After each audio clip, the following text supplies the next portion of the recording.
Sahabat Pojok Renungan, hari ini Minggu tanggal 3 April tahun 2022. Kita memasuki Minggu Prapaskah yang kelima. Kita akan merenungkan dari Injil Yohanes bab 8 ayat 1-11. Selalu ada harapan dan masa depan yang cerah. Mari kita awali dengan doa. Dalam nama Bapa dan Putra dan Roh Kudus. Amin. Ya Allah, melalui Yesus Kristus Putramu, Engkau telah menganugerahkan rahmat pengampunan atas dosa-dosa kami, serta memberi harapan akan hidup yang baru. Kami mohon, berilah kami hati yang baru, yaitu hati yang penuh penyesalan dan hati yang rela mengampuni sesama kami.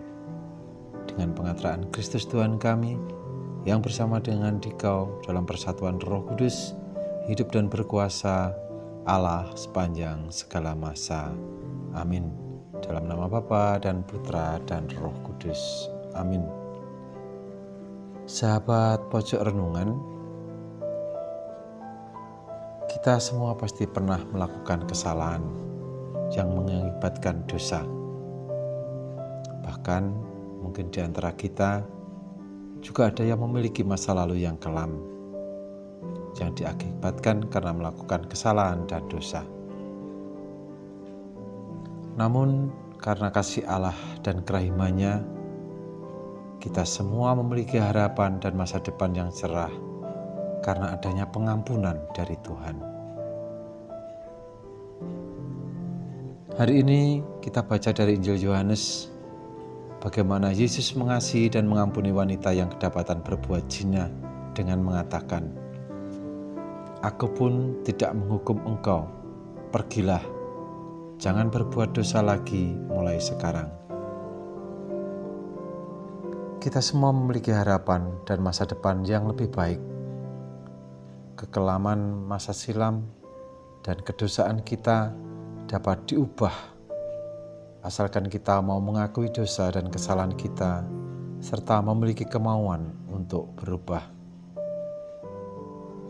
Ajakan Yesus yang bersabda, "Aku pun tidak menghukum engkau, pergilah dan jangan berbuat dosa lagi mulai sekarang."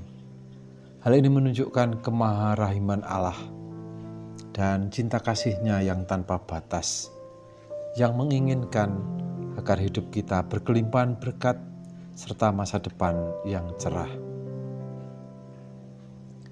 Kita semua telah mendapatkan belas kasih itu dan mendapatkan pengampunan dari Tuhan Yesus.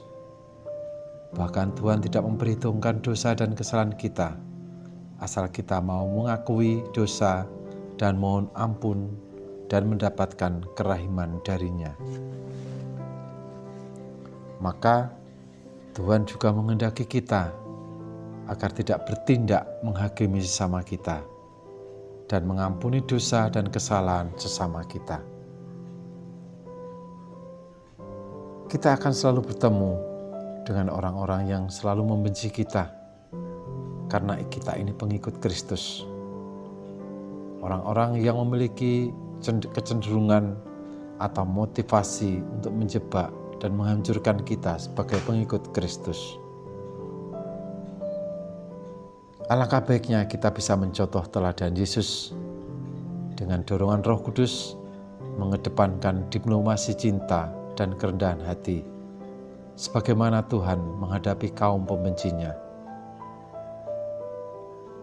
Kita juga harus terus-menerus belajar dari Tuhan Yesus dan menyatukan diri dengan hatinya yang Maha Kudus, sehingga kita mendapat kekuatan untuk bersikap sabar dan penuh cinta menghadapi orang-orang yang membenci kita.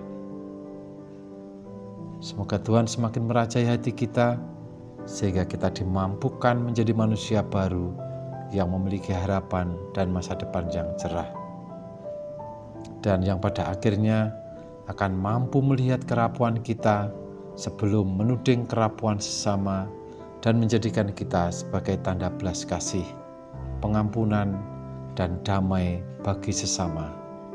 Semoga. Kita akhiri dengan doa. Dalam nama Bapa dan Putra dan Roh Kudus. Amin. Ya Allah Bapa yang Maha Rahim, Sadarkanlah kami bersama agar sebagai kelompok dan perorangan mempunyai rasa tanggung jawab atas kesejahteraan para penderita di sekitar kami. Demi Kristus Tuhan dan pengantara kami. Amin. Dalam nama Bapa dan Putra dan Roh Kudus. Amin. Selamat berhari Minggu. Tuhan memberkati.